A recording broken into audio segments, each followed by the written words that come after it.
इसका अंधा होना ना तो इसके ना इसके माता पिता के पापों का प्रतिफल है, परंतु ये इसलिए हुआ कि परमेश्वर के काम उसमें प्रकट हो। जब तक दिन है हमें उसके काम करते रहना है जिसने मुझे भेजा है।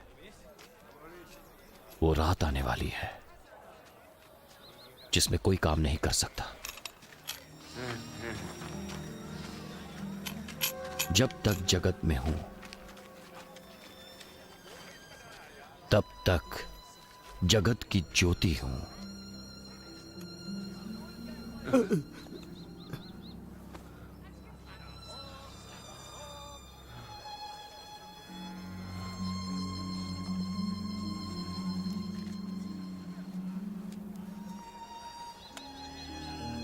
ये कहकर यीशु ने भूमि पर थूका और उस थूक से मिट्टी सानी और उस मिट्टी को उस अंधे की आंखों पर लगा दी।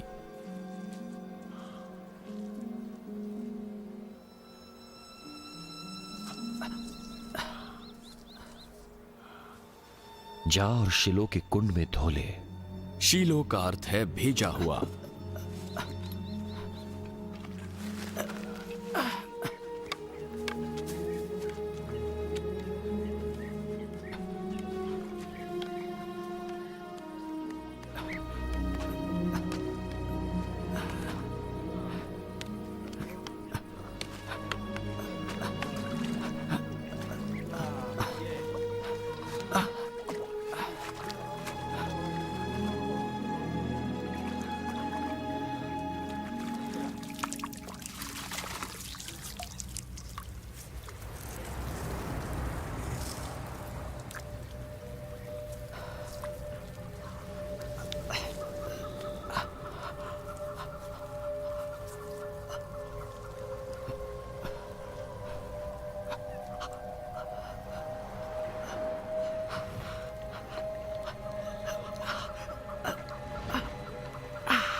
उसने जाकर धोया और देखता हुआ लौट आया।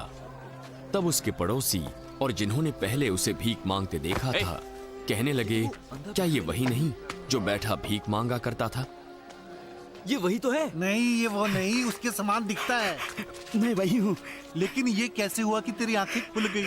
यीशु नामक उस व्यक्ति ने मिट्टी सानी और मेरी आंखों पर लगाकर मुझसे कहा, शिलो में जाकर धो ले। तो मैं गया और जैसे ही धोया मैं देखने लगा। वो कहाँ है? मैं नहीं जानता। लोग उसे, जो पहले अंधा था, फरीसियों के पास ले गए।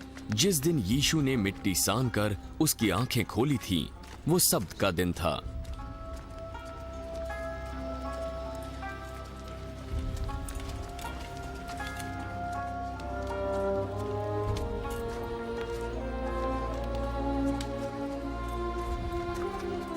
फिर फरीसियों ने भी उससे पूछा कि उसकी आंखें कैसे खुल गईं।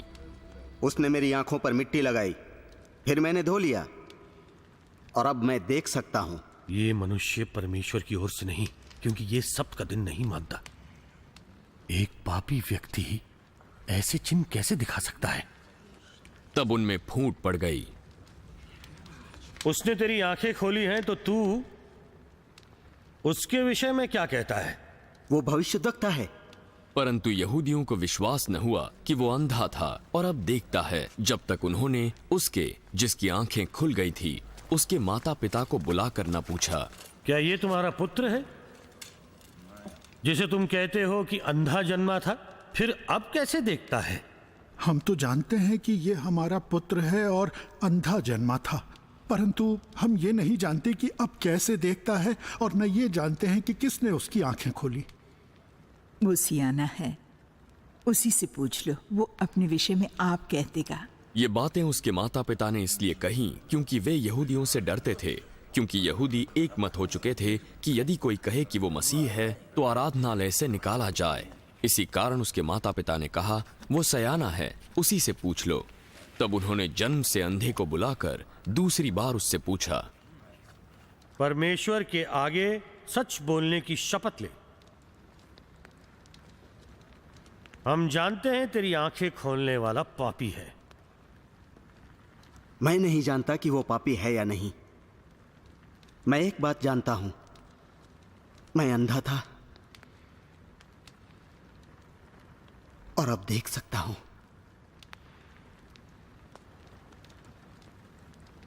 उसने तेरे साथ क्या किया?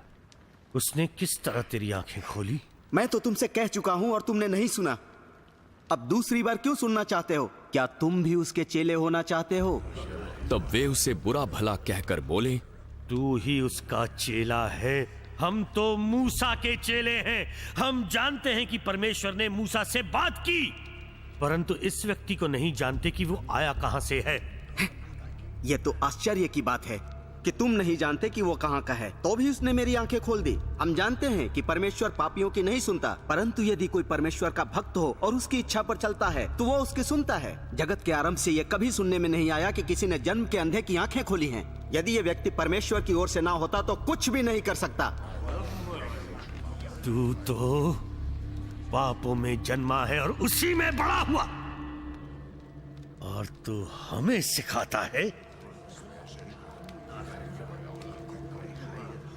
और उन्होंने उसे आराधनालय से बाहर निकाल दिया।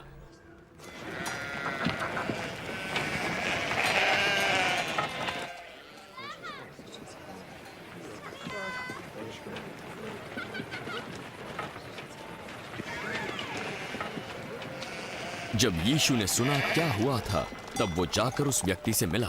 क्या तू परमेश्वर के पुत्र पर विश्वास करता है? हे प्रभु, वो कौन है कि मैं उस पर विश्वास करूं?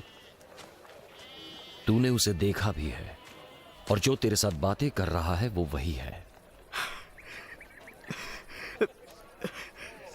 मुझे विश्वास है प्रभु। और उसने यीशु को दंडवत किया।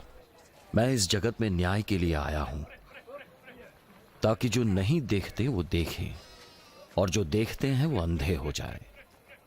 जो फरीसी उसके साथ थे, उन्होंने ये बातें सुनकर उससे कहा, कहीं तेरा अर्थ ये तो नहीं कि हम अंधे हैं?